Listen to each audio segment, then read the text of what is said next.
Hello, Namaskar and welcome to Sikkim Chronicle. र आजको कुराकानी सुरु गर्नभन्दा अघि म एउटा जर्नलको जुन एक्सपर्ट छ यसलाई पढेर सुनाउन लागिरहेको छु अनि यसले भन्दछ glaciers in the Himalayas are melting at an exceptional rate because of global warming.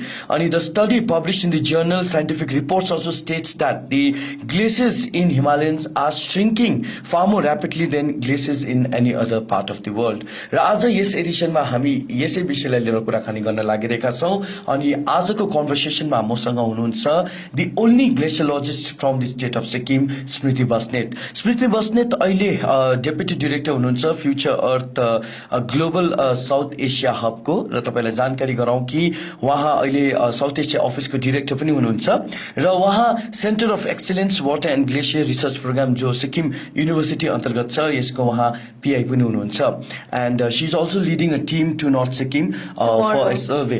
So ladies and gentlemen हामी कुराकानी सुरु गर्न लागिरहेका छौँ. Smriti, first and foremost welcome. So it's been almost more than a decade I interviewed you. It was like when you bagged your PhD program. So tell me first and foremost, whatever I read from the expert, does that stand true or not? What your research says, is melting of glaciers in Sikkim a reality or just a myth? Well, okay, let me take the first part in the expert, the abstract that you said about global warming. Many people think it's a hoax, you know. So it is happening at a rapid rate, and we are far beyond that. We call it ppm, parts per million carbon dioxide, you know. We are exceeding that. And I think most of us now at this stage, we are all looking forward to COP27. That is Copenhagen. That is in Egypt this year. Okay. So there we have crossed our targets. You know, we had this 1.5 degrees Celsius as a target, as a climate target. Then we had the planetary boundary targets, and we said if we go beyond 2 degrees, that's the Paris Agreement, then it will be very difficult to get things into normal. It will go out of order. Because we have a beautiful natural system where all the hydrological cycle, the carbon cycle, everything works in sync. But what we are doing at the human scale, we've done a lot of destruction already. So what we are now focusing is on, of course, geoengineering, mitigation, adaptation. It's just I can say as a mid-career scientist, I'm very hopeful. You know, we will come up with AIs, we will come up with artificial intelligence. Having said that, the picture on the glacier side is not very happy. It's not a very happy picture. So what you are saying is true. It is melting, and the rate at which it is melting is what we should be worried about. Because we, of course, have this ice ages, and we have, you know, a low ice and a high ice age, where it is inevitable in our. We are just a tiny speck, you know, in the whole spectrum of this formation of Earth. So when we have our ice ages and we do not have ice ages, we also have warming and cooling, which is very natural. In fact, if we look at the geological time scale, we are going to a cooling phase, which means there will be a huge part of Earth which will be frozen.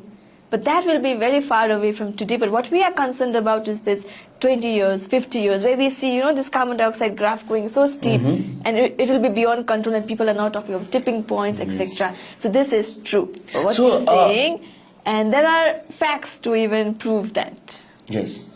Yeah. So okay. Let me bring in context to Sikkim. Yes. Okay. So you have done a study in collaboration with Department of Science and Technology, and you have also helped outline the atlas of the glaciers. Yes. Let us understand first how many glaciers are there in the state of Sikkim. Okay.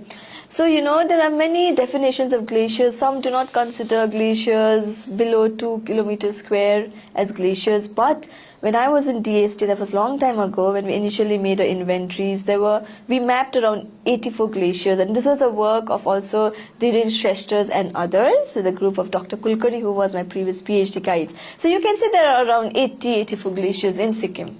Yes. So what has been the implications and the impact of the de-eroding of glaciers, especially specific to Sikkim? Very interesting, I'll tell you. So in my PhD study, that was also a long time back, because now I'm a little bit off-stream my research, but then what we did notice was we have a lot of debris Debris are those rocks on the glaciers, unlike many other parts of the Himalayas where they don't have much of debris. So in Sikkim and in Arunachal, in many parts also of the Himalayas, we see rocks covered by debris. So over time, what I observed was, say suppose a glacier is like this, you have the accumulation and then you have this ablation zone. In my specific paper, which I was doing my research on, the central part, there was a formation of water body.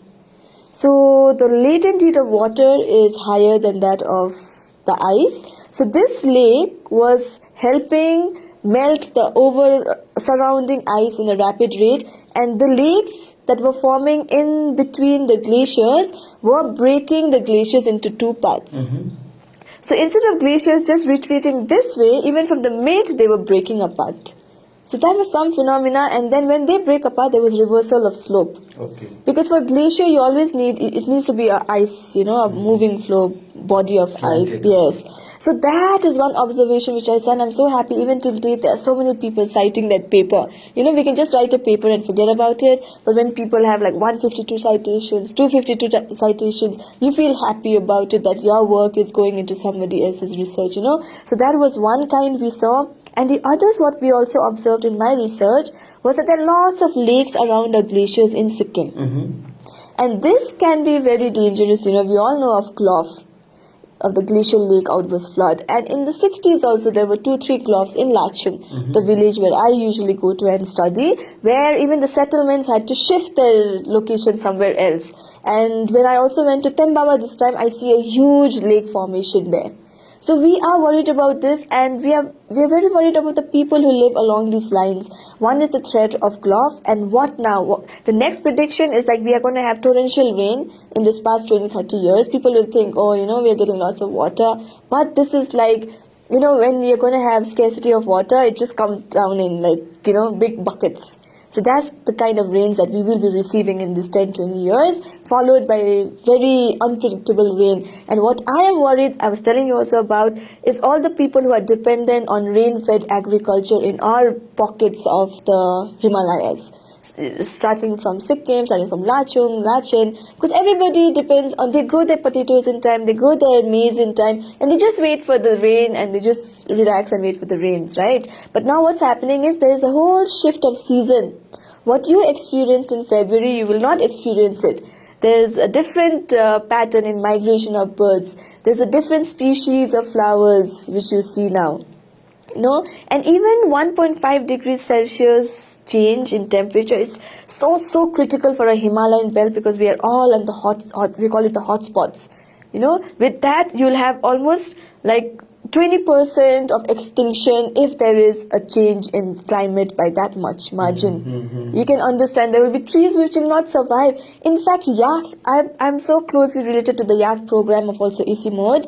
So we are trying to see how it is linking with the cryosphere culture, because I think when we go to Lachung, when we go to those places, I would fear the day when I will not see yaks around. It will, the culture will be lost. Then we can't praise and we can't have postcards with yaks on it, and also the practices and the whole, culture revolving around it. So why I'm bringing up the topic of yaks is they cannot tolerate temperatures beyond some 2 degree, 1 degree. What happens? They'll fall sick. They'll shed their furs, and they cannot adapt to that climate. So yaks, glaciers are all indicators how they behave, how the glaciers are behaving, how the yaks are behaving, how the pastoral grasslands, they're also degrading, how they are behaving, are all indicators of climate change. All right. And that I see happening in my just 20 years of my journey in this cryosphere region of the world. All right. So you strongly believe that the approach could be through interdisciplinary or intradisciplinary. Explain on this. I am always for interdisciplinary. I'm always for sharing data. I'm always for let's all the organization put their heads together and work. We can't work in isolation anymore. And I think I can go back to my school days where we had humanities, science, commerce. That itself is where things went wrong. You can't compartmentalize, It has to be integrated. And we don't have that combination and flexibility of choosing our subjects or what we want to do. So starting from that itself, it's where things went wrong. It's only later you realize, because I had to pick up few science, I had to pick up maths, even coming from a humanitarian background, I have become a scientist today. If that's what you call it, if studying science is what makes you a scientist. So the whole journey, I think, in my whole experience, it is our education system which should be changed. We should sensitize our students also about all aspects which touch their lives. Because everything is science, everything is social science, everything is, you can't differentiate science and natural science. So that's where things got lost. So this is what I see, lacking. And what I want to emphasize now, you're coming back to your question, you asked about interdisciplinarity. So we need to have that to work together. Yeah. That's important. Yes. Because there are so many stakeholders here. You're talking about trade-offs. See, suppose if I want to introduce some kind of an industry, I also need to see, am I impacting the environment or not? Am I causing harm or not? And also, I think where things went wrong is when we looked at economy as just demand and supply side. We never looked at economy as health of a person. We never looked at economy as, whatever I'm doing, will it provide good health to this person for this many years? We didn't do quality check on our health. We didn't quantify health. We didn't quantify the happiness. We didn't quantify so many things which are intangible. So even a definition of economics now has changed, I'm telling you. Or the way we see things, it's all like, okay, you want to do something, and you have the beautiful SDGs. That's what I am also propagating. Sustainable Development Goals. Yes. And we are only 7.5 years away, Nirmal. And it's like, we need to do something. So this time, at the COPs and at many meetings, what the scientists, what the advisors, consultants are doing is, they want to bring science to the forefront of this SDGs, saying that, please, just hurry up and let our policymakers, decision makers listen to us before it's too late. And interdisciplinarity is so important. So we have this beautiful 17, 18 SDG goals.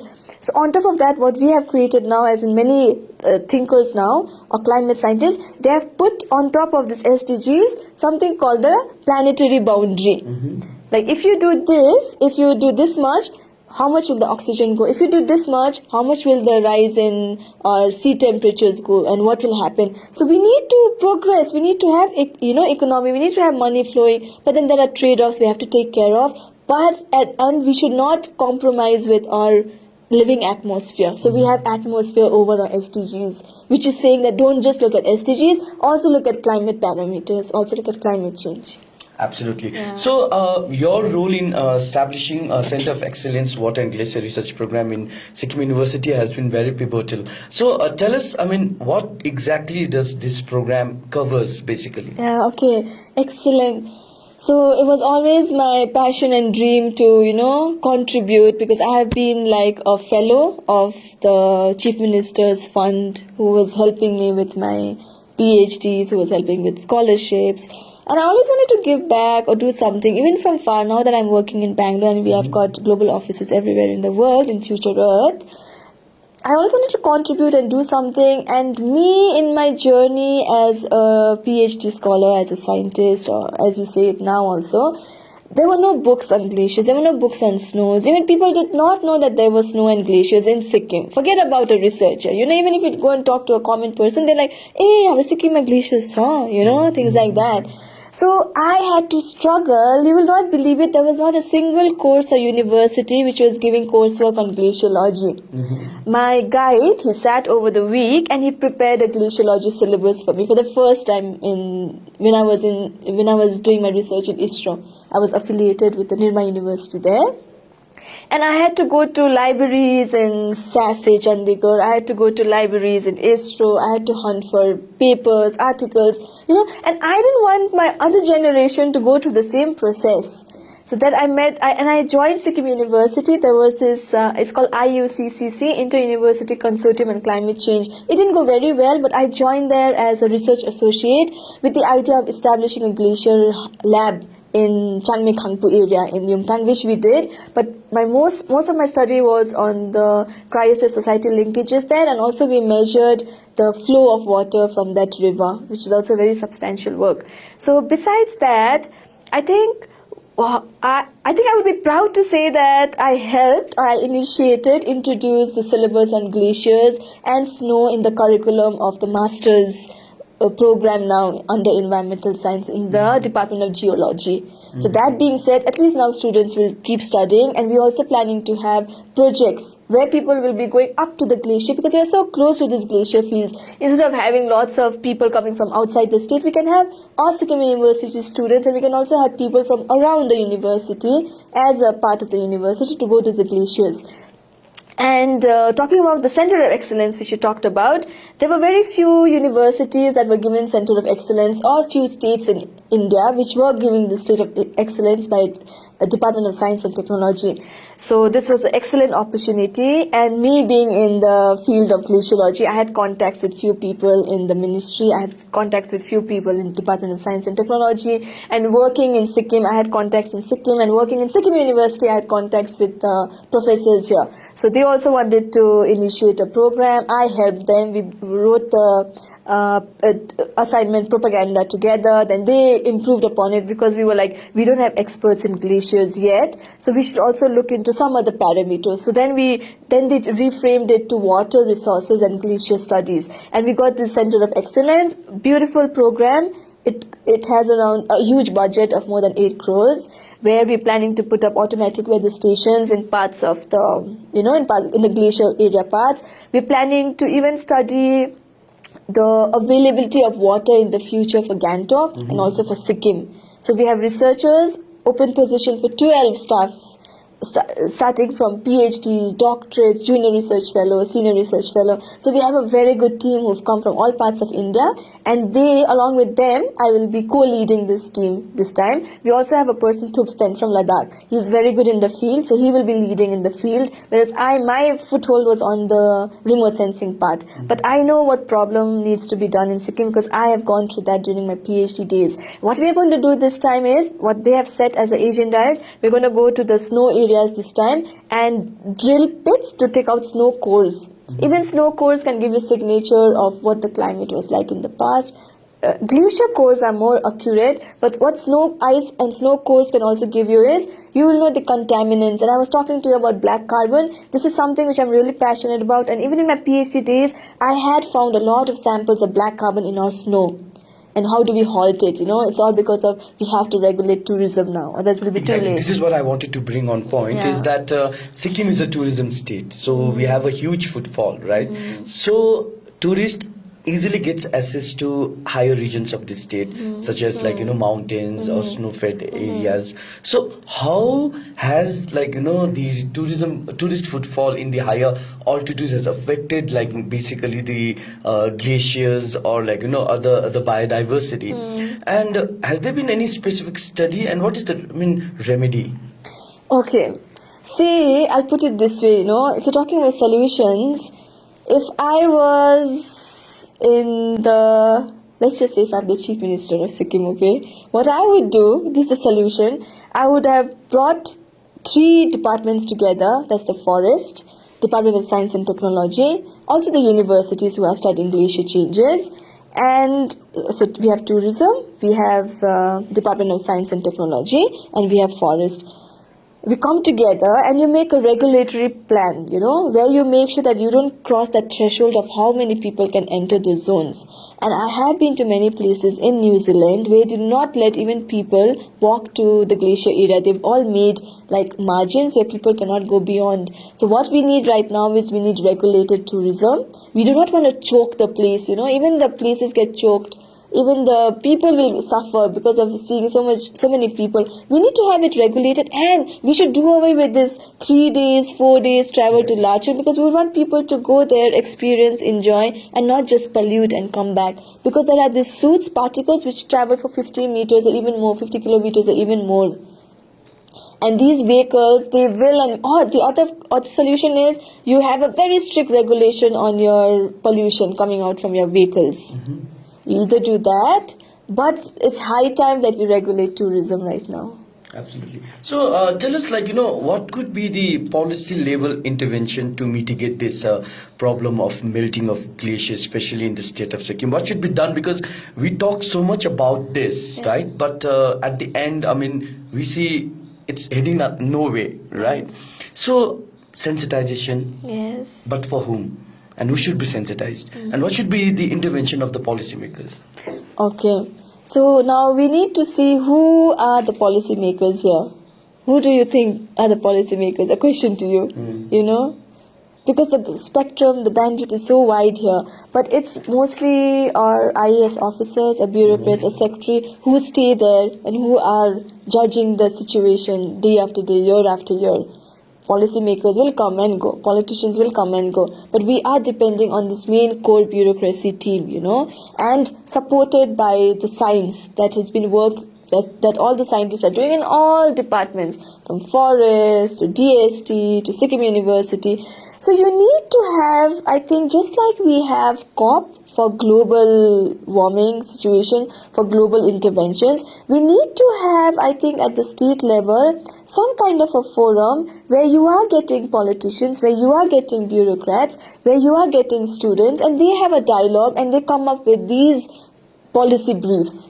You know, by policy briefs, I mean like, hey, look, glaciers are melting by this much, and the question should come to now the economists also. What are we going to do? How are we going to tackle it? So we need to have that kind of debate. And what I see from the solution part is regulating tourism, number one. The second factor is we are locally bound by our geography, where we can enhance and safeguard our environment. We are felling a lot of trees in some parts of Lachlan, which I've still seen. So how do we make it not monoculture, but how do we make it more diverse by not growing the same species, you know? That's the second option there, because the greens, the carbon sequestration or the carbon, terrestrial carbon, is so important for retaining water in our environment, and we have plenty of water.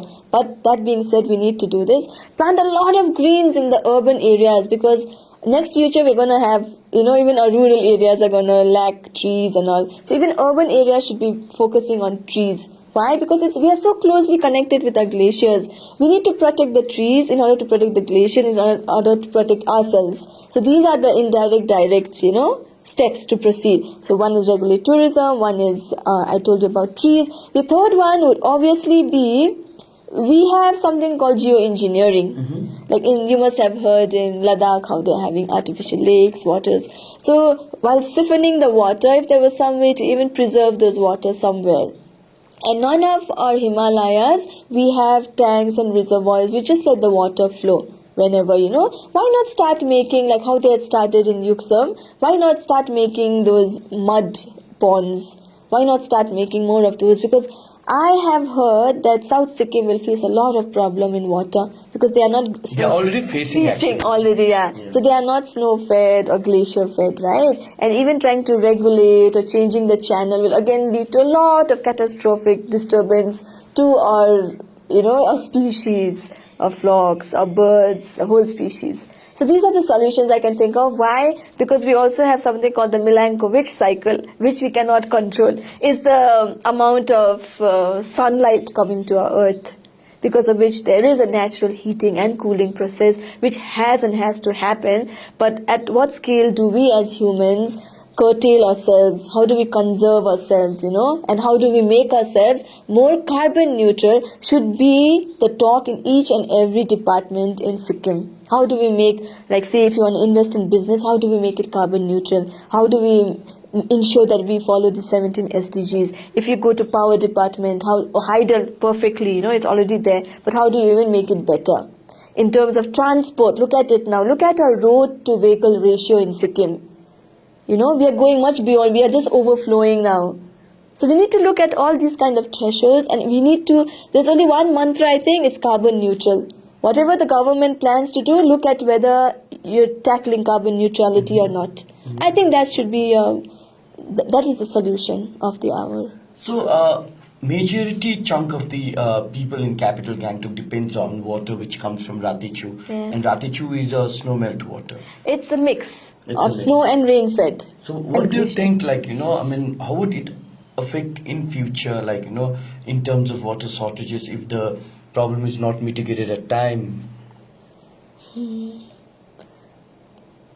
I don't see what's going to happen. There'll be panic, there'll be chaos, but we know there is ample of water from Rathichu, but they have not been able to quantify that how much. So right now, our researchers have put up a discharge station there. So with a discharge, we get what is known as a rating curve over time. And then we come to know, oh, okay, in this month, Gantok gets this much. In this one, Sikkim receives this much.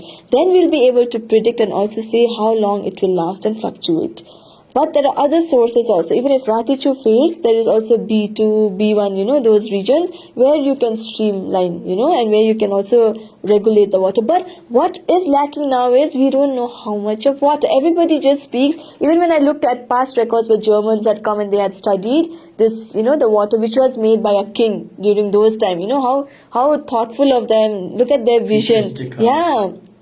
So what we need to do now is we need to know the data. Without that, we cannot say anything. Like suppose if I know in a house that, to keep a family alive, I need this much ration, then we'll come to know how to spend it in the future. But even without having those figures, it's very difficult for scientists to say a true picture. So this we are initiating by Sikkim University, and we're also doing it in partnership with PHE. When we went to PHE, I was so sad that there was no data, no discharge. Without discharge, how can we say, because I think there is a lot of honesty when there is science work and you can't cheat science. So we're doing this work to know whether we'll have enough water availability in the future. Smriti, you work with this Future Earth global, South Asia hub. So what exactly you're working on? Okay, let me tell you what Future Earth is. Future Earth is a beautiful platform where we bring in policymakers, scientists and communities in order to accelerate the change. And what we are aiming towards is, let's meet the 2030 SDG goals. How do we do it? Let's meet the Paris Agreement's 2 degrees Celsius to put all our, business under that kind of threshold. So that's Future Earth, and we have 9 global hubs now. I'm saying 9 because Africa is also one. So we've got these 8 global hubs, and we are a secretariat trying to advance science and trying to make sure that we have connection with all the scientific research programs, and also we are trying to do it with all natural and social science. So quickly I'll tell you the 9 hubs where we have is in Canada, Montreal, USA, Colorado, Sweden, France, Paris, Tokyo, China, Beijing, and for South Asia, I am leading and directing it from IISc, Indian Institute of Science, from Bangalore, yes. And we also have one in Tokyo, I think, Beijing and Taipei. That's as Asia part, okay? So what strategy we have, and me as a director heading the South Asia office, and we also have Professor S.K. Satish, who is heading, he's one of the phenomenal climate scientists in the world. So together we have strategized a plan for South Asia where we have already initiated looking into 4 themes. What is the 4 problems that South Asia will face immediately is hunger. So we are having a program on tackling hunger and also to make sure that we have zero malnutrition. So how do we change the diet of a human being in South Asia, a citizen in South Asia? That's the program we are coming up with. The second is we are looking at all the risk of the communities living in the coastal areas of South Asia with Bangladesh, India. Why? Because the next threat, just like we have the mountains, the next threat we're going to have is all the coastal people living in the coast, sea level rise, and there's also a phenomena of denudation. There's going to be a land sink also, along the coast because our margins are such that. So what we are doing now is we're coming up with a solution-based pathway. So solution pathway to tackle that problem. So we're trying to see where can we make a better ground. Suppose if something happens to the people living in the margins, where should we shift them? We're now thinking of, okay, it's going to happen. It's inevitable it's going to happen. How do we come up with plan A, B, C, D? And not just regret it later. So that we are doing to coast. The third part, we are looking into health awareness. So when we say about awareness, we are so sensitive now that we want to spread awareness in all kind of languages in South Asia, including also for glaciers. And glaciers, I do have my foothold in Sikkim University, in Isimod, where I'm also working on this studying the yak culture, yak landscape, and the cryosphere climate society linkages, how it's impacting each other. And the fourth part, we're also looking into air pollution and to go with renewables. How do you come up with sustainable housing? How do you come up with sustainable communities? And all we want to do is so that we can have a beautiful model where we want to have a circular economy, overlapped by planetary boundaries, and if this model works, we want to give it to the hands of the government and tell them, please do this, please make houses made with mud, please make houses made with bamboos, please make houses made with this sustainable technology. And we're just getting staffs to see how we can have that kind of a sustainable model instead of those, the box type of kacha houses, pakka houses that people get in low developed areas. We're trying to change the scenario. So do you think like countries in Southeast Asia are facing the brunt of too much of consumerism, what Western countries are doing? Yes. In fact, we have, a program on consumption and production. How do we change the behavior of the people? But I'll just take one example. When you say South Asia, I'll take the example of Myanmar. Surprisingly, 70% of the population is rural there. And they are happy to be rural also. They still have traditional practices. So what we plan to do, I don't know my effort how much, but we're trying to do it as South Asia as a whole, So traditional farming practices, traditional eating practices is what we need to conserve. And we also propagating the consumption and production pattern of people. And we are becoming sensitive because we've learned the lessons from all the junk food, and the obesity in the Western world. And I think South Asia, we are much more healthier in terms of obesity, but we see a lot of rise. We also see a rise in wasting. Wasting is the weight of a child is much lower than what it should be. So there is malnutrition. We need to make our mothers more healthier. And we are doing this through our food nutrition health program in South Asia. Yeah. So I was going through your bio, and what caught my attention is that Smriti spent a lot of time working with the local communities, conducting science and art awareness program in various urban and rural schools, documenting narrative on yak herding, and trying her hand at local traditional farming practices. So you're a doer. I mean, you like to blend with the community. Yeah. Why you love Why? I just see it so natural to just live in that landscape or to be one of them in order to understand the problem. And I do not want to be a tourist, even if I have to go and study Arunachal Pradesh or even in Langtang glaciers also when I went. You cannot be different from the community if you want to know their problems. And it's just so natural for me to just be one of them. So I am also friends to many families in Lachung and also in Nepal, where we go together during harvest times. I help them in the field, I help them plow, harvest, and then I give them few science knowledge as in, if you do this system, it'll be better this way. So I don't know, it's just I think I'm a people's person, and I like working for people, and I like working with people, and there's so much to learn. And I think this traditional knowledge, and as we grow, as we age, that we are aging, I think we always have that interest and the charm in old methods of doing things, old habits and customs, old traditions, old style of eating. And that you will only find if you go with the people in the field, where the best part is you have this 2-3 hours of recreation and leisure where they give you tea and all the secrets come out, So it's so good to just blend with them, be with them, and you understand the situation better. And I can have questionnaires, I can go with a survey and ask them, how has it changed you? Do you think there's a change in climate change? That I wouldn't want people to come to me and ask that way. So you need to just be there, and you need to be a part of them to understand the situation better. Absolutely. I think so. I don't know if I've answered you, but yeah. Yes. Smriti, it was great, talking with you. I mean, is it a message to especially the young people, in terms of conservation, preservation, I think the mantra, as I said, is carbon neutrality. And if there's a message to the young people, I think we need to nudge our seniors, we need to nudge all the people that they think they know in order to make sure that our next generation, my sister's great-grandchildren, will be able to breathe this air which I'm breathing right now. And there are many young activists also. I think now it's high time that we also give roles and leadership to the youth in order for changes to take place quicker, because there's a big lag between science and policymakers implementing that science. Thank you so much. Thank you, Nirmal. So that was Smriti Basnet, the first glaciologist of Sikkim and presently working as the Deputy Director in Future Earth Project. आशा छ तपाईँहरूले उहाँसँग conversation मन पराउनु भयो होला है अनि एकदमै dip conversation हामीले गरेका छौँ अनि एकदमै कतिवटा कुरोहरू जो छ एकदमै कन्सर्न्स छ स्पेसली है र तपाईँहरूको पनि यदि क्वेरिजहरू छ भने यु क्यान directly contact her, right? And we'll give her email address in the post above, and you can directly contact her, and also the phone number we'll be giving. And thank you so much for watching. अनि अन्य खबरको लागि तपाईहरुले login गर्नुहोस् www.thesikkimchronicle.com मा सहयोगी आशिष गुरुङको साथ निर्मल मगर सिक्किम क्रोनिकलको लागि.